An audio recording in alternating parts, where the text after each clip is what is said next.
Welcome to the evening show with Jackie Brambles. Great to have you with us. And tonight you're in for a great conversation. There's a brand new documentary on Netflix called Wham that documents the friendship, the fun, and of course the fantastic success of Wham in the band's own words. From Wham, Andrew Ridgeley. Hello, Jackie. Listen, just before we talk about the documentary, congratulations are in order because you've literally just completed a marathon charity bike ride with a bunch of mates from John O'Groats to Land's End. So you must be feeling pretty pleased with the money that you've raised, if a little saddle sore. We are, yeah. The length and breadth of our fair isle, indeed. And it was all for the organisation Papyrus, which is a mental health charity for young people, right? That's correct, yeah. Prevention of young suicide. Well, prevention of suicide in young people, I should say. Yeah. Well, congrats on that. And genuinely a huge well done on the Wham documentary. As a teenage fan of the band and somebody who professionally has been knocking about the music industry for quite some time, I'd like to think I knew pretty much all there was to know about Wham. But as I discovered when watching, that's just not the case. It was a lovely personal glimpse into the pre-Wham days especially. I loved it. And you've not spoken a lot about those days over the years or about anything very much at all, Andrew. So why now? Why now? Because it's the 40th anniversary of Wham. Well, it was scheduled to come out, originally planned, I should say, planned to come out last year to coincide with the 40th anniversary. Whilst Yog was pursuing his solo career, there was always an element of Wham legacy in the wake of his performances, his concert announcements, his records, etc. With his passing, that is no longer the case. So the Wham legacy is something that we are actively developing, and this is part. And then the 40th anniversary, there are other reasons as well. You know, there seems to be a really strong appetite for things Wham. The Last Christmas film certainly was, I think, picked interest up. And we're approached, my memoir, I was approached for film rights by several studios for that. So the time was right, notwithstanding, the 40th anniversary.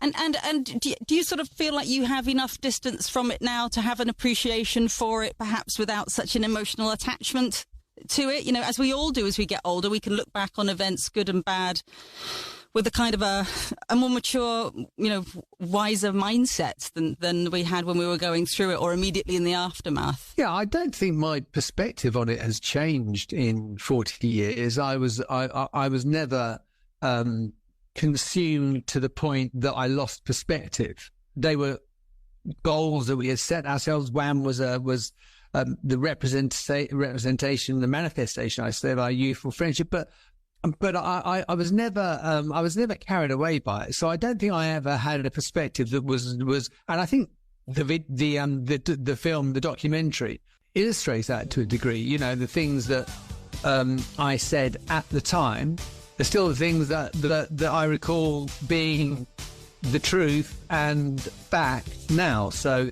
I don't think I ever kidded myself about anything.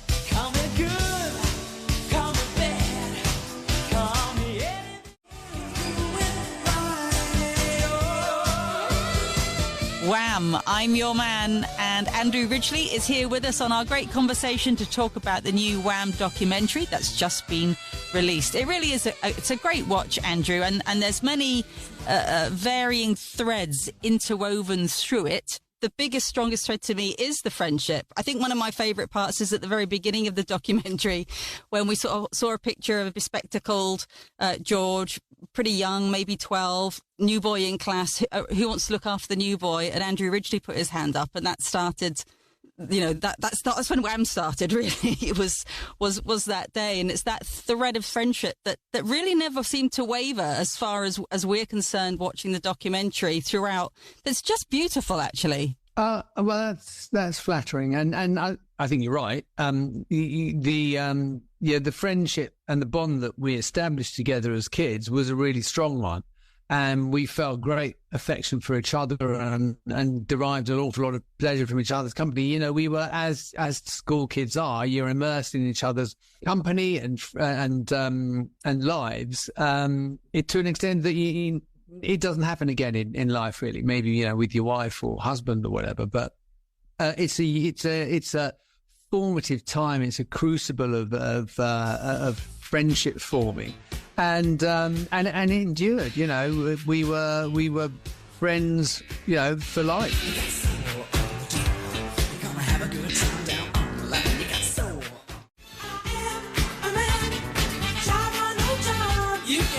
40 years ago, Wham Rap got to number 8. It was their second single, and we'll be back with the second of our 3-part great conversation with our very special guest tonight on the evening show, Andrew Ridgeley. That's coming up next. Welcome back to the evening show with Jackie Brambles, where it's just you, me, and Andrew Ridgeley cozying on in for a great conversation about a great friendship, great band, and a brilliant new documentary called, quite simply, Wham.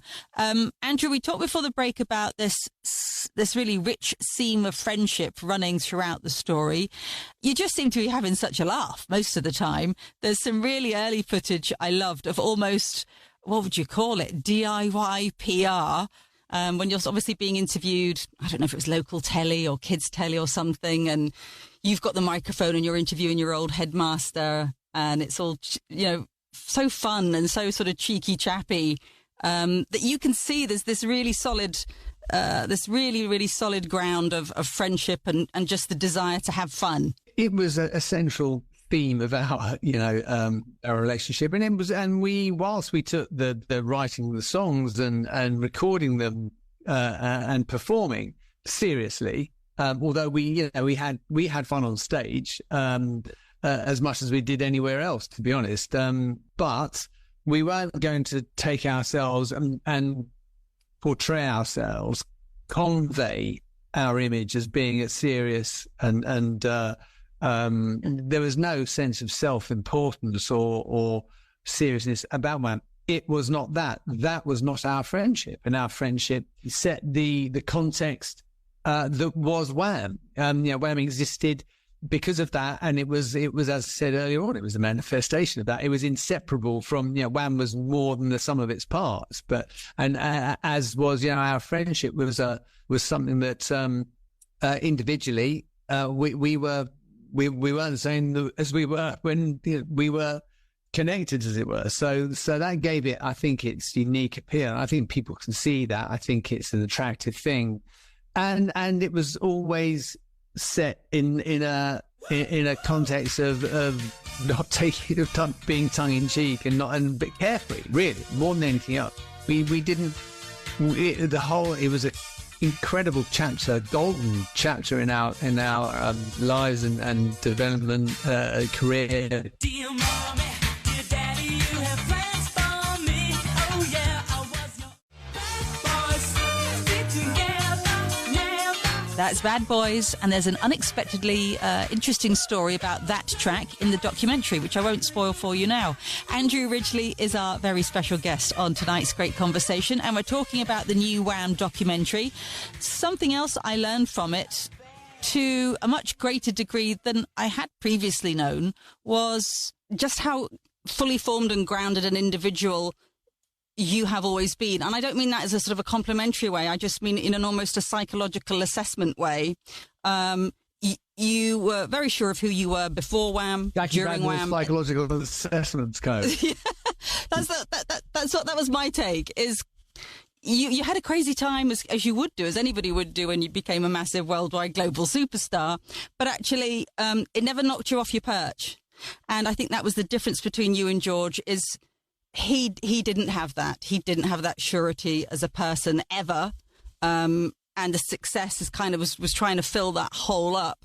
But ultimately it did knock him off his perch. I mean, Yog, by his own admission, lacked confidence when he was a kid, and his development through Wham from fairly unremarkable young youth to a magnificent-looking man at the end of the day, at the final in 1986. The transformation was complete. His sexuality was something that was he was a struggle, because of course that was something that he felt he had to keep to himself by and large, and that caused, as he explains in the documentary, that did cause him problems, and it did cause him problems later into his life. And the artist that he created, he's talked about it many times. You know, he created George Michael as a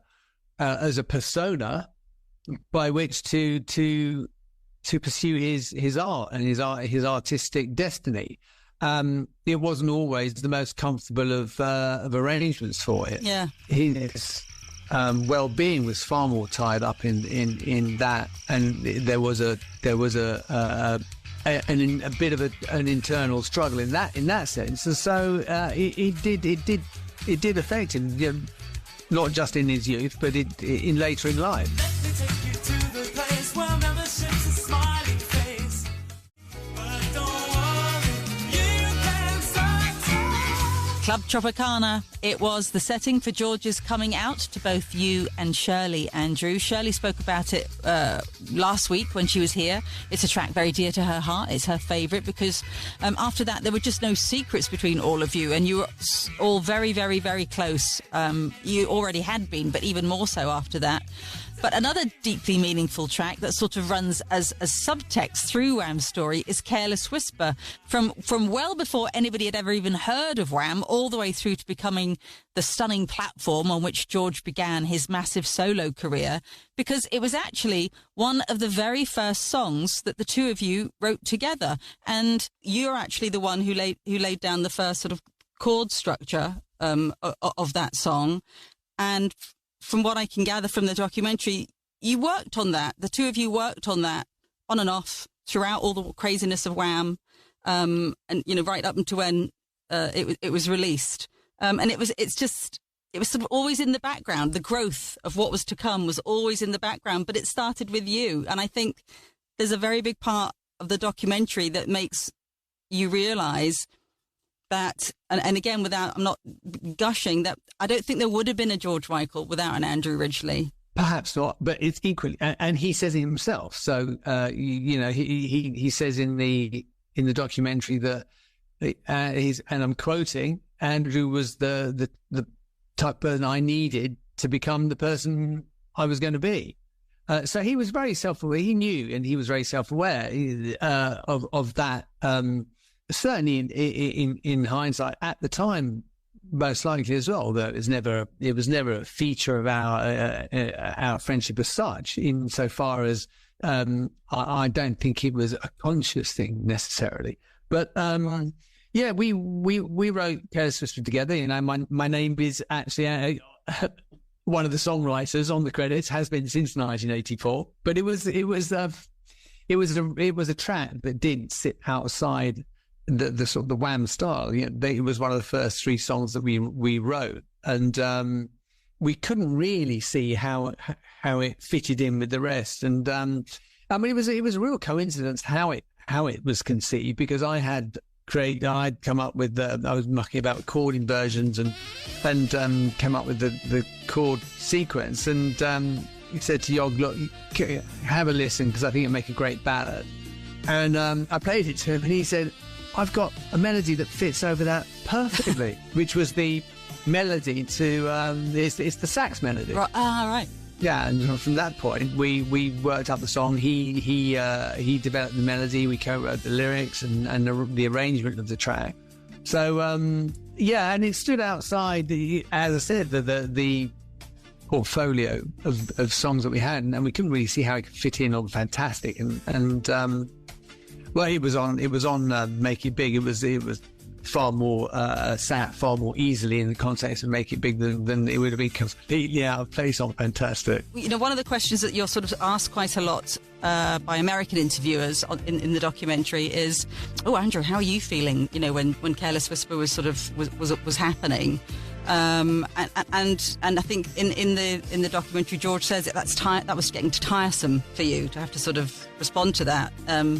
And I love the answer that was given in the graphic at the end of the documentary that said, George went on to sell 120 million records. Nobody was more proud and less surprised than Andrew. I mean, you weren't having a problem with it. It was just tiresome to be asked about it all the time. Yeah, other people weren't aware of the nature necessarily of our friendship, nor of how it came, the decision that we came to for Yog to release Careless Whisper was because it was apparent.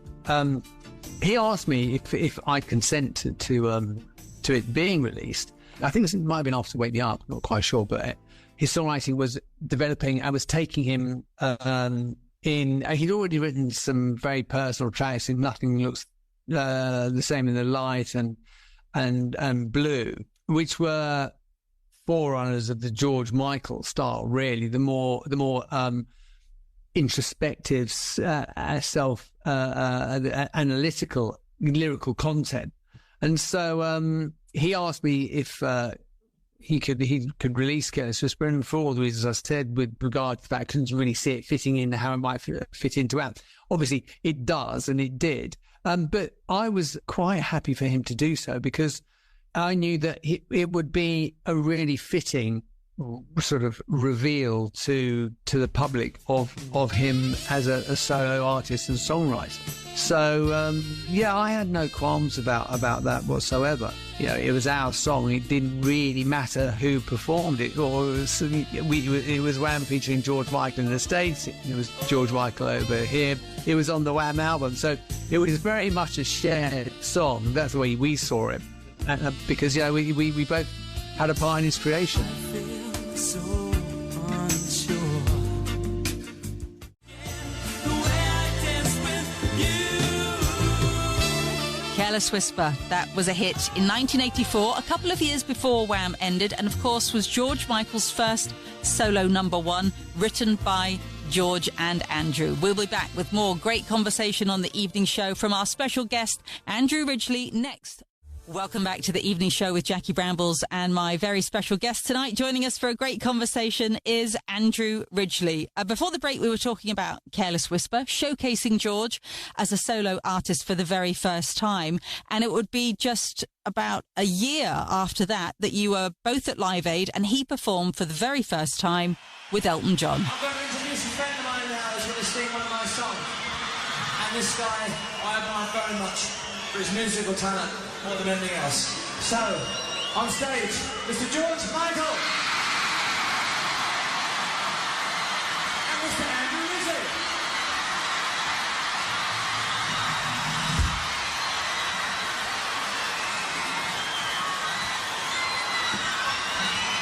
Good evening. This is one of my favourite tracks of Elton's. It's called Don't Let the Sun Go Down.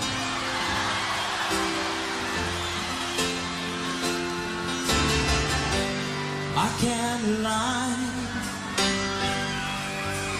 No more of your darkness.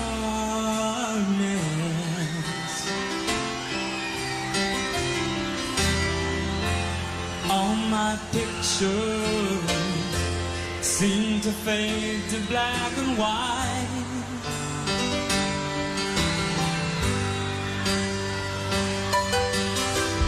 I'm growing tired, and time stands still before me.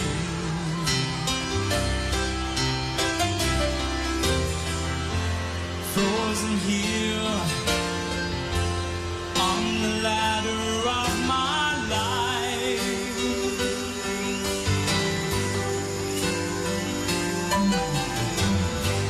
Too late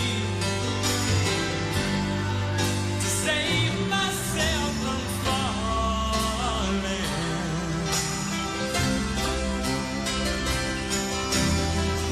I took a chance and changed your way of life.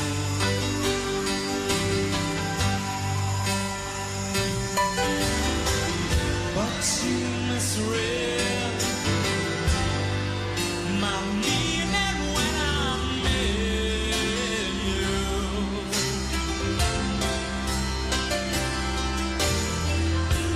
Closed the door and left me blind by the light.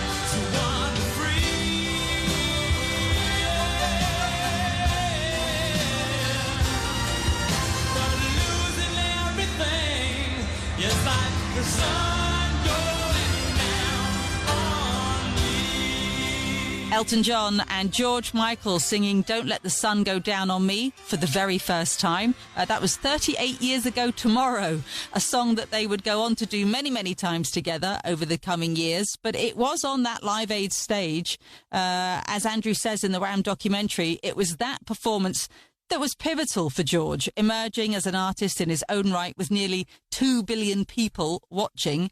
But then, Andrew, it was just 1 year after Live Aid that you were both back at Wembley Stadium for the final Wham concert, which is where the documentary wraps up. Did you have a sense of relief that the sort of this beautiful ride with your friend had sort of come to its natural conclusion and that you could go on to sort of pastures new, chapters new, or go live a quiet life? No, I don't think there was a sense of relief. You know, we planned it well in advance, and it was an overriding sense of pride that we'd achieved far more than we set out to achieve, really.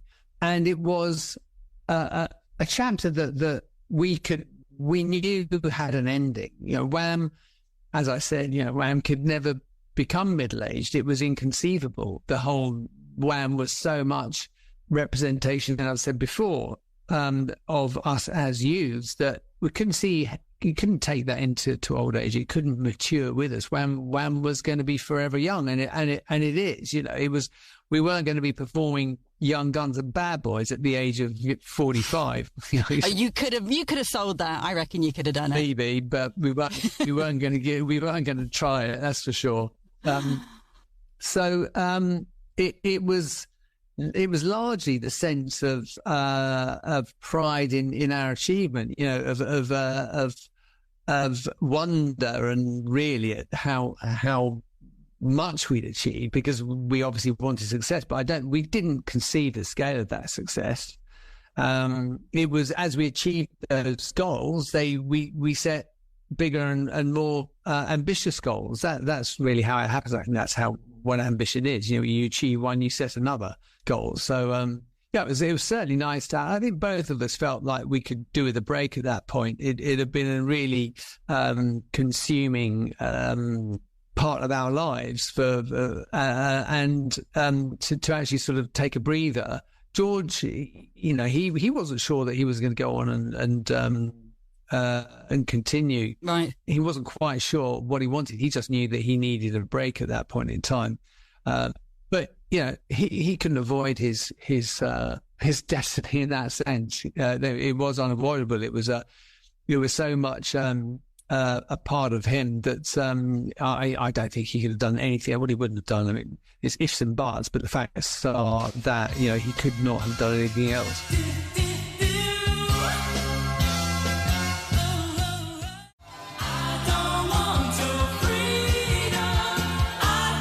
So after the final Wham concert, he went on, of course, to do his solo thing, much of it in the States. Were you able to maintain your friendship, albeit in a different way, because you weren't together day in, day out as you were used to? Oh, yeah. I mean, we saw each other regularly. Obviously, when Jorg was pursuing his solo career, it was less frequent than it had been because he was extremely busy. But we saw each other. Actually, when I lived, and also I was living abroad, but he had a house in the States when I lived there. And so we used to see each other there, we used to see each other here. And it was, it's what friends see each other when they can. And we did. Well, listen, it's been such a pleasure speaking to you. Congratulations on the documentary. I think you've done a fabulous job with it, the whole team there. And there's also, of course, a record coming out as well. Tell us about that. Yeah, the singles collection. Wham was a singles band, essentially. That's how we saw ourselves, our whole perspective, really, growing up was formed by singles and the top 40. So that's how we imagined contextualizing a career. It was done by singles. And so we decided to mark 40th by releasing the original 7-inch vinyl collection. I think it's 11 singles, 11 or 12 singles. It comes in a really nice carry case. There are various formats: album, vinyl, CDs. But the pièce de résistance is this wonderful little 7-inch carry case piece which contains the 7 singles in their original artwork, and it's a really nice piece of memorabilia. Actually, it's great to have.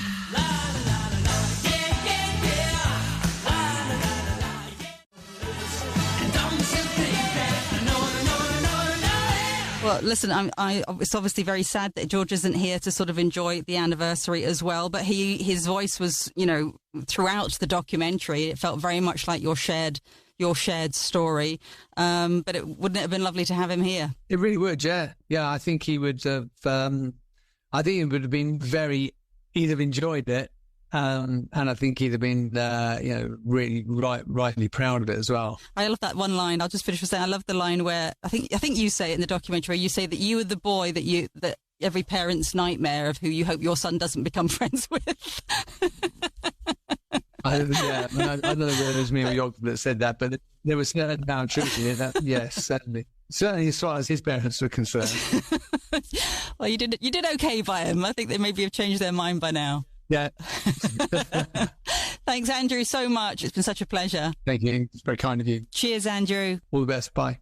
Andrew Ridgeley. What a great conversation.